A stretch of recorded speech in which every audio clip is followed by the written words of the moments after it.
Continuamos. Damos la bienvenida al doctor Tiberio Torres, quien es docente universitario, experto en derecho tributario.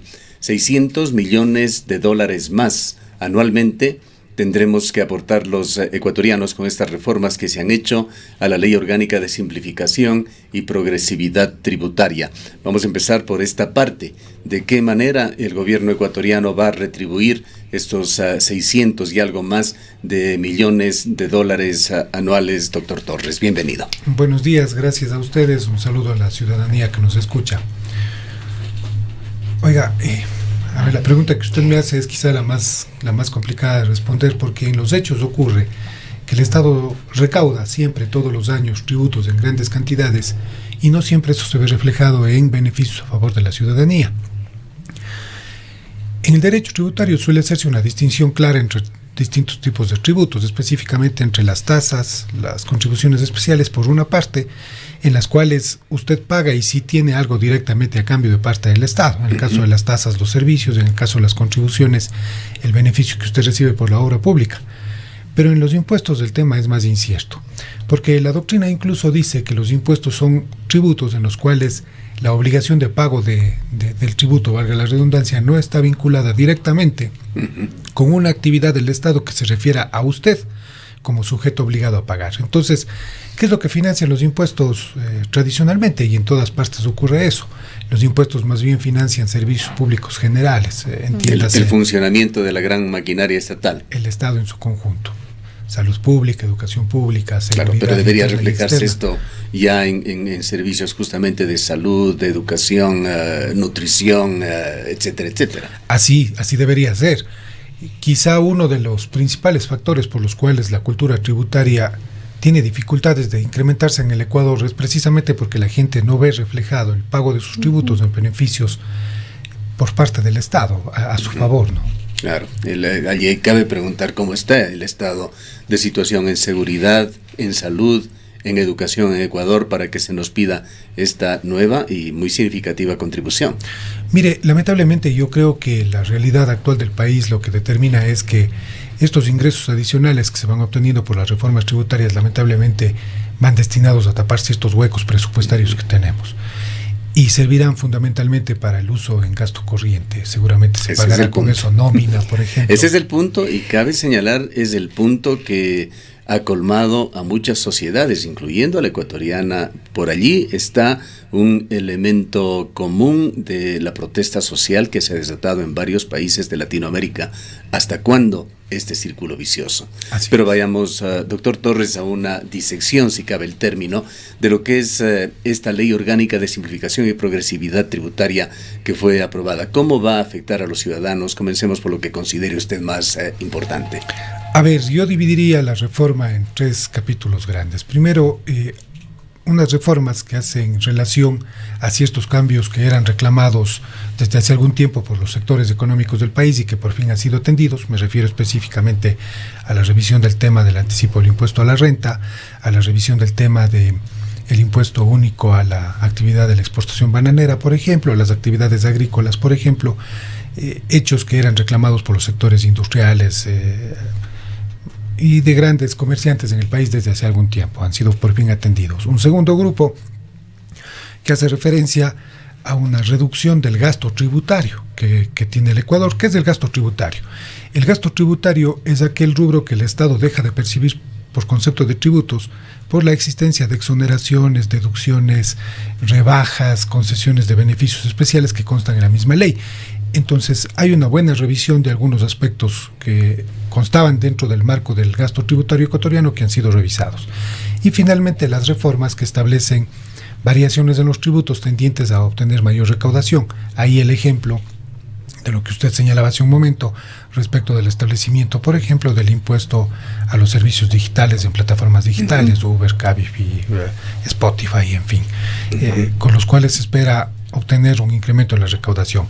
No obstante, yo haría referencia también a un cuarto apartado en estas reformas que también son de importancia, que hacen referencia en primer término a un establecimiento de un régimen de condonación de intereses, multas, recargos sobre algunas obligaciones para con el Estado que no son de carácter tributarias, han sido metidas en este proyecto de reforma tributaria. El tema de los créditos educativos, por ejemplo, el tema que de los se va créditos educativos, a perdonar o condonar, digamos, a quienes no han podido pagar. Así es, el tema de los créditos educativos, el tema de los créditos con el Banco de Fomento, con Ban Ecuador, con la CFN también me parece. Nacional, e incluso la condonación de créditos de intereses, multas y recargos en algunas prestaciones que el gobierno dio para la reconstrucción de las zonas afectadas por el terremoto, a cambio de que sean reconstruidas las zonas y que no han sido cumplidas hasta el momento. Entendería yo que esta parte será la que se prevé en gran medida dote del incremento de ingresos para el Estado. Las remisiones tributarias lo que buscan es hacer que la gente se libere de las obligaciones adicionales a la obligación principal, pero con la intención de que paguen inmediatamente, dándole liquidez inmediata al Estado, ¿no? Y de ahí vendrá en gran parte a cubrirse la previsión de los 500 millones o 600 millones que prevé el Estado por este concepto. Por allí algo conocimos de que a provincias que habían sido afectadas fuertemente por las protestas de octubre también se les iba a hacer alguna rebaja en el impuesto, creo que el impuesto a la renta. ¿Qué es lo que hay de concreto con esto? Creo que son 2 provincias del centro del país y se incluyó también la provincia de la SUAE. Están incluidas algunas en realidad de la sierra. Hay una reducción del 10% del impuesto a la renta para las personas con actividades económicas en las provincias de la SUAE, del Cañar, de Chimborazo, de 10%, el Carchi, el 10% en la tarifa del impuesto a la renta. En la tarifa del impuesto a la renta. ¿Qué significa esto? Ya trasladando a una declaración de impuestos. Por ejemplo, si una persona jurídica que tiene que pagar comúnmente el 25% de impuesto a la renta se encuentra dentro de estas zonas, puede acogerse al beneficio de rebajarle al 15% por esta vez el impuesto global, entonces es un descuento efectivo. Es un descuento efectivo, así es. Sin embargo, la forma de hacer efectivo el beneficio habrá que ver cómo se lo instrumenta en el reglamento. Si en caso de que la ley sea aprobada, luego se reglamentará. Sí, porque hay muchos anuncios que se hacen y no pasan de eso. Recordemos que tras el triunfo del ciclista Carapaz, el presidente de la República, con mucho oportunismo, anunció al día siguiente que se bajaban a arancel cero todos los artículos deportivos. Esto no ha llegado aún a las tiendas de artículos deportivos, por lo menos hasta la semana anterior que estuvimos indagando sobre esto en un almacén de ciclismo. Así es, no hay una medida en el tema arancelario. Sin embargo, ahora en el proyecto que fue aprobado y que se encuentra para aprobación del presidente en este momento, sí hay un estímulo para la actividad del auspicio a deportistas. Y se dice que es más bien para las empresas que van a auspiciar en este caso, a la actividad deportiva. Precisamente, entonces se dice... Eso tiene que ver con el tema de una ley de cultura y de deportes en las cuales se están haciendo modificaciones para incentivar los auspicios de entidades públicas y puedan disminuir estas entidades, estas empresas, de su impuesto a la renta. Exactamente. Correcto. Entonces se reconoce como una deducción especial para efectos de calcular el impuesto, el hecho de haber aportado vía donación a auspicios deportivos o actividades deportivas. ¿Cómo es el tema? ¿Qué razones hay por detrás y cómo va a incidir la tarifa cero en IVA e ICE que se ha impuesto a unos 20 tipos de artículos? Bueno, la tarifa cero de IVA suele tener un efecto directo en el nivel de compra de ese producto o de ese servicio.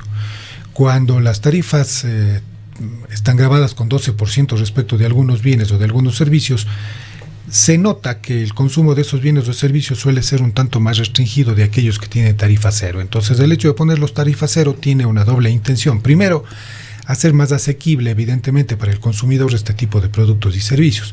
Y segundo, incentivar el comercio o la transaccionabilidad respecto de estos bienes y servicios. Pero uno se pregunta si al ponerle tarifa cero, los costos de los productos o servicios actualmente se van a reducir. No. Debería ocurrir.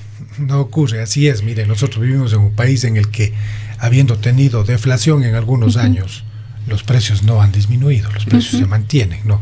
Más bien, seguramente la deflación se mide por el hecho de que no ha incrementado el precio antes de que reducirse. Lamentablemente no se reducirán, pero a la larga sí se produce un efecto regulador en el precio de ese bien. Al menos no subirá de precio respecto del que tiene actualmente por el hecho de que tiene ahora tarifa cero. Un tema del impuesto a la renta nos hace caer en cuenta un oyente, señala para las provincias que son Bolívar, Chimborazo, Tungurahua, Cotopaxi, Cañar Azuay, Loja, Carchi e Imbabura, es exclusivamente para actividades agrícolas, ganaderas, agroindustrial y turismo. Así no es. es para la generalidad de actividades. No es para la generalidad de contribuyentes, es solamente para los que se dediquen a estas actividades que el oyente gentilmente nos recuerda. Ya. No sé si tiene el detalle usted sobre los beneficios para los estudiantes que han adquirido créditos educativos.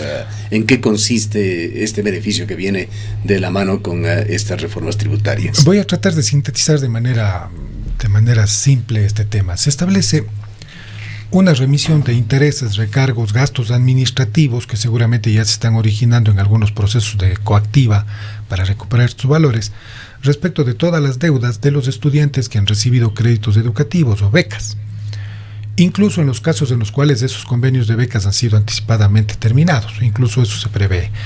¿Qué es lo que señala la norma? Dice, se podrán acoger a una remisión de intereses bajo la condición de que se elabore una suerte de plan de pagos para pagar esas obligaciones. No obstante, si se incumple ese plan de pagos que se llegue a establecer para el pago de las obligaciones que están pendientes, se volverán a generar todos los intereses, multas, recargos, incluso gastos administrativos para el cobro de estas obligaciones.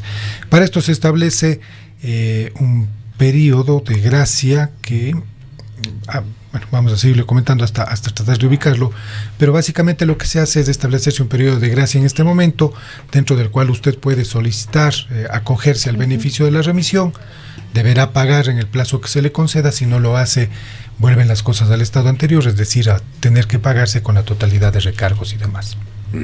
Hay algunos beneficios que tienen que ver, diríamos que con las actividades del mundo moderno y también con la comunicación. Hay impuesto cero, me parece que esto es al IVA, servicios como dominios de página web, servidores, hosting, computación en la nube.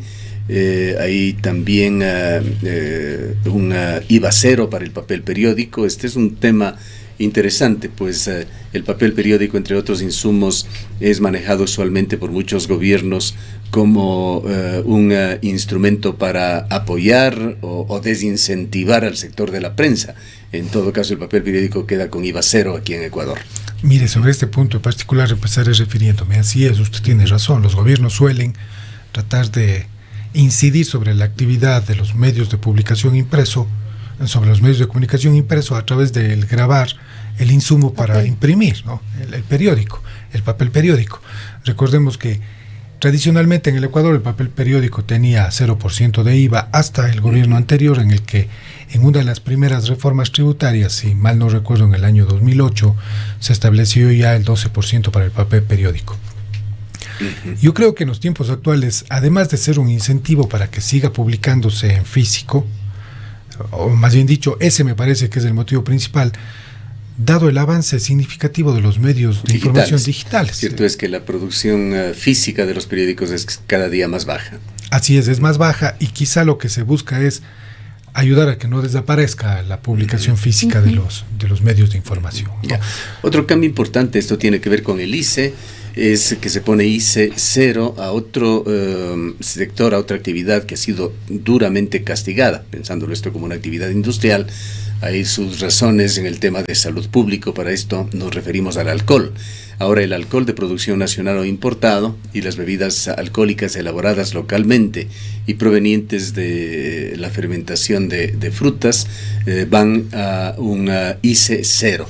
Específicamente, sin embargo, los que se produzcan a través de por medio de frutas o que se deriven de frutas en específico. Más bien, respecto de los otros tipos de licores, hay una variación en la forma de cálculo. Hay una revisión, sí, en las tarifas. Por ejemplo, en el tema específico de las cervezas, se establecen gravámenes más altos para la producción cervecera a gran escala y se establecen gravámenes más benignos para la producción cervecera artesanal. Ese fue un reclamo también de los sectores artesanales cerveceros desde hace algún tiempo. Han sido ahora escuchados. Pero la eliminación del impuesto o la tarifa cero es específicamente para la producción de licores derivados de frutas en específico. ¿Cómo queda el tema de las fundas plásticas?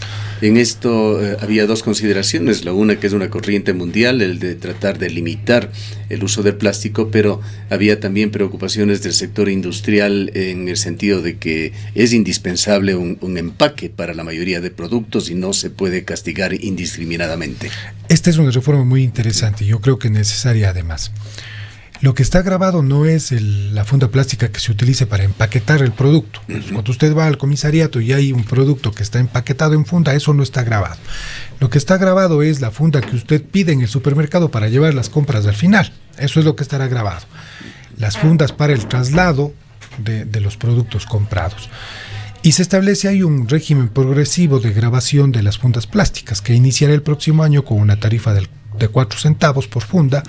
El siguiente año se incrementará a 6, el subsiguiente a 8 y desde el cuarto año se quedará con la tarifa de 10 centavos por cada funda que sea entregada en los locales comerciales a petición del cliente para el traslado de los productos que se adquiera. En el ámbito de vehículos hay también modificaciones. Una interesante relativa a la eliminación total de tributos para los vehículos eléctricos. Yo creo que quizá ahí nos quedamos un poco cortos dada la realidad nacional. El Ecuador todavía no está preparado incluso en su infraestructura para promover masivamente el consumo de los vehículos 100% eléctricos. ¿Por qué digo me parece insuficiente la reforma? Porque quizás se debería ampliar el espectro también a los vehículos híbridos, de manera que el cambio se vaya haciendo paulatinamente, de híbrido a eléctrico, en lo sucesivo, ¿no? Sin embargo, hay interesantes estímulos para los vehículos eléctricos en particular, y hay una revisión en algunas tarifas de vehículos dependiendo del tonelaje, sí, dependiendo de la el ICE habla de camionetas y otros vehículos de hasta $30,000, también furgonetas y camiones de hasta 3,5 toneladas de carga. En estos dos tipos de vehículos se hace una separación ahora por primera vez específica. Antes simplemente teníamos los vehículos catalogados por el precio y por el tonelaje. Ahora se ha hecho una mención específica a las camionetas que se dediquen a actividades productivas, a las furgonetas que se dediquen a actividades turísticas de transporte, que tienen también beneficios específicos en la reducción del impuesto al consumo especial. Bien, en términos globales quizá lo más importante y lo que se percibe desde afuera es que el gobierno recibe algo de oxígeno en esa compleja situación financiera en la que se encuentra. Sí, evidentemente lo recibirá. Yo creo que además de las reformas tributarias, lo que permitirá recibir dinero es el tema de la remisión de intereses en los programas estos de deuda a los cuales está apuntando. Yo creo que debe resaltarse algo también de esta reforma, me parece que es importante, y es que sí se apunta a la simplificación tributaria desde el punto de vista general. El hecho de haber eliminado algunos agentes de retención, más bien ahora los agentes de retención serán puntualmente designados por la administración, es positivo. Eso significa una disminución de una carga importante para un gran sector de contribuyentes. El hecho de haber establecido regímenes específicos simplificados para la actividad de las microempresas, para la actividad agropecuaria, para la actividad bananera también es positivo. Eso significa un alivio en la gestión, en los trámites, en las obligaciones adicionales para estos sectores, lo cual sí contribuye a la simplificación tributaria. Habrá que ver, sin embargo, si se reglamentan adecuadamente estos regímenes, pero yo lo veo positivo. Yo quisiera tratar también otro tema. Esto ya no está en el ámbito del gobierno central, sí del gobierno local, del GAD, que ha decidido en este año, como lo permite la ley, realizar una evaluación nuevamente de los predios en la ciudad de Cuenca y una integración de aquellos que no están catastrados. También el tema de patentes que preocupa a la ciudad, que se ha desvirtuado su fin, pues se ha convertido en una especie de impuesto o tasa que se pone a las personas que tienen un RUC. Estos dos temas quisiera conocer su punto de vista sobre el manejo que se está dando en la ciudad de Cuenca. Patentes, en realidad no ha pasado nada. Se habló, varios actores del municipio de Cuenca señalaron que se revisaría, pero por lo menos en la discusión presupuestaria no ha sido considerado para nada. No ha sido considerado. Me parece que lo más preocupante es que el presupuesto municipal aprobado en estos días además estaría considerando valores de ingresos por patentes sobre la base de los supuestos que se venían aplicando, es decir, sin hacer una mayor revisión. Ahí sí hay un inconveniente en la ciudad. Usted señala con acierto que el error que se ha cometido por parte de las autoridades encargadas de hacer el catastro de las personas que realizan actividad económica en la ciudad a efectos de cobrarles el impuesto se ha fundamentado simplemente en quienes tienen RUC, sin considerar necesariamente que en algunos casos las personas tienen RUC respecto de actividades sobre las cuales no necesariamente hay que pagar patente, ¿no? Esperemos que eso se revise. No hay mucha esperanza, yo le digo con franqueza, no veo con mucha esperanza el tema de las patentes. Las autoridades en el tema específico de patentes no dan señales claras de quererlo revisar. ¿Cuánto significa el ingreso por patentes para el municipio anualmente? Desconozco el dato. Me parece que era en el orden de unos 5 millones anuales. Que para una ciudad como Cuenca es un ingreso importante, 5 millones de dólares por patente, considerando que el valor de la patente en general, salvo excepciones de grandes contribuyentes en los cuales pagan valores significativos, más bien la recaudación es reducida por cada persona. Entonces, si se recaudan 5 millones, quiere decir que es un tributo que sí es de importancia entre la ciudadanía. Y respecto del otro tema, de los temas prediales, predio urbano. Sí, ahí hay una obligación establecida por el Código Orgánico de Autonomías, Descentralización, el COTAD, que señala la obligación de que bianualmente los gobiernos autónomos descentralizados deben hacer una revisión de los avalúos catastrales. La intención de la ley es de que el valor que tienen catastralmente los inmuebles de la ciudad vayan, de ser posible, a la par con los valores reales que tienen en el comercio. Y esto no será posible conseguirlo al 100%, pero al menos haciendo una valoración bianual se logra que no hayan brechas muy distantes entre lo que está catastrado y lo que vale comercialmente. Esto suele generar rechazo en la ciudadanía, porque evidentemente significa incremento de pago en los valores a pagar por el impuesto predial. No obstante, también tiene sus ventajas, ¿no? Yo he visto de cerca algunos procesos de declaratorias de utilidad pública, de expropiaciones, en los que la gente, que habiendo estado tradicionalmente contenta porque su bien estaba subvaluado, el momento de recibir la indemnización por la expropiación se ve afectada por no haber pedido la valoración a valor catastral real de sus bienes. Sin embargo, es una obligación que el municipio tiene que cumplir. Entiendo yo que ya serán 2 años de la última valoración que hizo y ahora por eso está queriendo revisarlo. Lo que sí me parece positivo es que el municipio ha anunciado una campaña de regularización o de catastro de varios inmuebles que se encuentran, entiendo yo, por sobre todo en las zonas de influencia urbana, en las afueras de la ciudad, que no están catastrados y que es necesario irlos sumando al catastro. ¿Cómo el municipio debería aplicar esto que se lo hace año a año, de utilizar criterios solidarios para que pague más el que más tiene, sin afectar a la clase media, que en muchos casos se ve afectada por estas elevaciones que no se hacen de forma indiscriminada? Mire, yo creo que el propio COTAD, cuando establece los criterios para valorar la tierra para efectos de tributos, establece las herramientas suficientes para hacerlo. Entonces el COTAD lo que le dice es, usted cuando va a hacer la valoración para efectos de cobro de impuestos de los inmuebles, debe considerar varios ítems, varias consideraciones debe realizar. El valor de la tierra, lo cual estará determinado por el valor que tenga la tierra en el sector, las construcciones que existan en el inmueble, pero además el valor de reposición, es decir, todos los otros factores adicionales que pueden incidir sobre el valor de la tierra. El destino de la tierra, qué es lo que existe, si existen maquinarias, en fin. Eso sí permite ir estableciendo una diferenciación de quienes más tienen, que se verán reflejados en todo lo que tengan en el inmueble, frente a los que menos tienen, que seguramente tendrán muy pocas cosas a ser valoradas dentro del inmueble. Habrá que ver, sin embargo, si la municipalidad establece alguna herramienta adicional para hacer un discrimen, quizá por una estratificación zonal en la ciudad, considerar el nivel socioeconómico de determinados barrios y aplicarles una valoración especial a esos sectores. Habrá que ver si se opta por esa opción en el municipio. Un tema final que merece también análisis es el de contribución por mejoras, que esta es una especie de devolución que hacen los ciudadanos por nuevos servicios que reciben, nuevas instalaciones que posiblemente inciden también en la evaluación de los bienes patrimoniales bienes patrimoniales de las personas, me refiero, que se encuentran cercanos a las obras. En contribuciones por mejoras, el municipio de Cuenca decidió cobrar en este año unos 11 millones de dólares. $3.5 millones de algún mercado lo han postergado para el próximo año, y la inquietud que por lo menos con los concejales con quienes hemos podido conversar, que está presente y pendiente en Cuenca, ¿qué va a pasar con las eventuales contribuciones por mejoras que tenga que hacerse de ese millonario proyecto inservible hasta el momento del tranvía?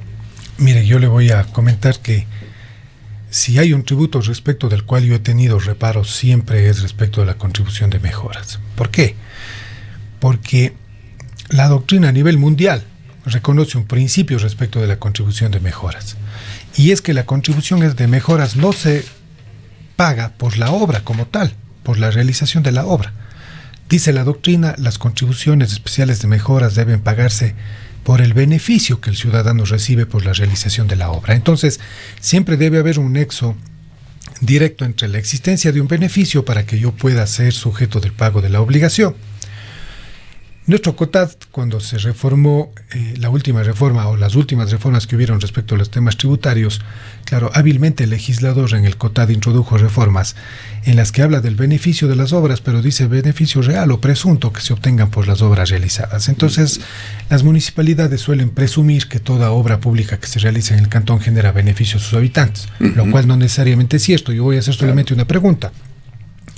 Habrá que preguntarse si los frentistas del tranvía que quebraron sus actividades por la construcción de la obra se han beneficiado o no. ¿Sí?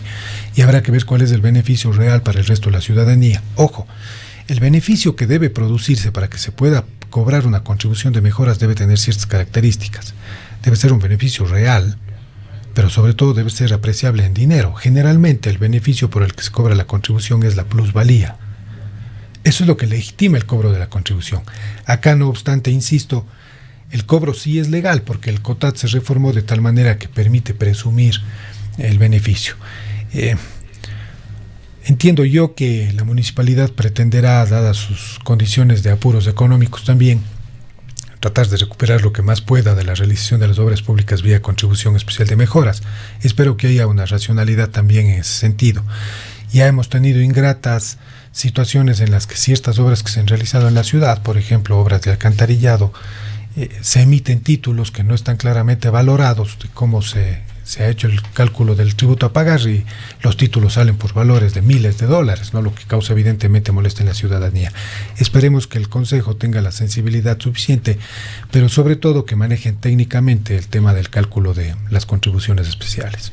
Ya, hay un tema que lo vamos a tratar en nuestro próximo segmento, luego de un breve corte, que tiene que ver con el manejo de la información, con la transparencia en la información. Con el concejal Alfredo Aguilar, el día de ayer hablábamos sobre el tema del presupuesto municipal, y él señalaba que un 70% está destinado al gasto corriente y un 30% a la inversión, y decía que las cifras además estaban alteradas, pues parte de los montos que se consideran por parte de la actual administración como inversión son en realidad pago de personal que deberían estar en gasto corriente. Es de la manera más exacta tratamos de replicar lo que dijo el concejal Alfredo Aguilar. Sin embargo, escuchamos con sorpresa antes del mediodía ya declaraciones del alcalde que señalaba que un 13% del presupuesto municipal es gasto corriente y 87% inversión. Creo que aquí queda una tarea para los distinguidos economistas y contadores cuencanos de saber qué es qué. Tenemos dos versiones tan drásticamente diferentes, la de los concejales, lecturas que hacen del presupuesto municipal, y la del alcalde. Él se comprometió a bajar el gasto corriente e incrementar la inversión, pero según el alcalde se ha logrado 13% de gasto corriente, 87% de inversión. Creo que es algo digno de analizar para saber de qué estamos hablando y que el público sobre todo tenga información transparente sobre este tema. Usted señala algo que es necesario, debe haber transparencia en el presupuesto municipal. Yo voy a referirme al tema señalando lo siguiente. Es posible que los dos datos que referimos, el del 30-70 y el del 13-87, sean ciertos. ¿Por qué digo esto? Porque todo depende de la forma en la que está haciendo acuerdo usted de un chiste sobre los abogados, contadores y no sé qué más, de cómo lo ven. ¿Cuánto quiere que sea? Le pregunta. Exacto. Le dice el abogado, ¿no? Mire, todo depende de cómo se hayan clasificado ciertas partidas dentro del presupuesto. Le voy a poner un ejemplo. Es posible que sea necesario incrementar algún personal, aunque sea de carácter temporal, para la realización de determinadas obras. Cómo se clasificó ese personal puede determinar de cómo se lea el presupuesto. Si yo lo clasifiqué dentro de la partida de recurso humano, claro, yo veré como gasto corriente una muy importante cifra que se incrementa. Pero si le meto dentro del rubro de la inversión de la obra, yo lo veré más bien como inversión. Entonces, fíjese usted cómo el mismo rubro puede ser catalogado en los dos lugares. Pero alguien tiene que quitar esta subjetividad. No puede ser mirado con un lente tan distinto por uno y otro funcionario público. Así es. ¿Qué es real, o cuál es realmente el concepto de gasto corriente y cuál el de inversión? Habría que aclararlo para comenzar. Eso habría que aclarar. Yo creo que hay que partir de una idea básica. El gasto corriente es el gasto que comúnmente tiene la entidad y que está destinada fundamentalmente al pago de personal. Pero aquí debería entenderse que es el personal que común y habitualmente ha venido laborando y seguirá laborando en la municipalidad. Y dentro del gasto de inversión sí debería catalogarse a toda aquella inversión adicional, insisto en el tema de inversión, que deba realizarse en el nuevo personal que transitoriamente prestará su servicio en la realización de determinadas obras. No obstante, lo dicho, aquí sí hay una necesidad que es urgente y es transparentar el contenido del presupuesto para ver cómo mismo están clasificadas estas cuentas, porque mientras no haya claridad, claro, quedará la duda de que puede ser que esté ocurriendo esto, de que un mismo rubro sea visto de dos ópticas distintas, lo que evidentemente hace que los números sean diferentes de una y otra posición, ¿no? Bien, nos quedamos con la inquietud y veamos qué es lo que dicen los expertos en finanzas, que son quienes interpretan de la mejor manera esto. Gracias al doctor Tiberio Torres, quien es experto en Derecho Tributario.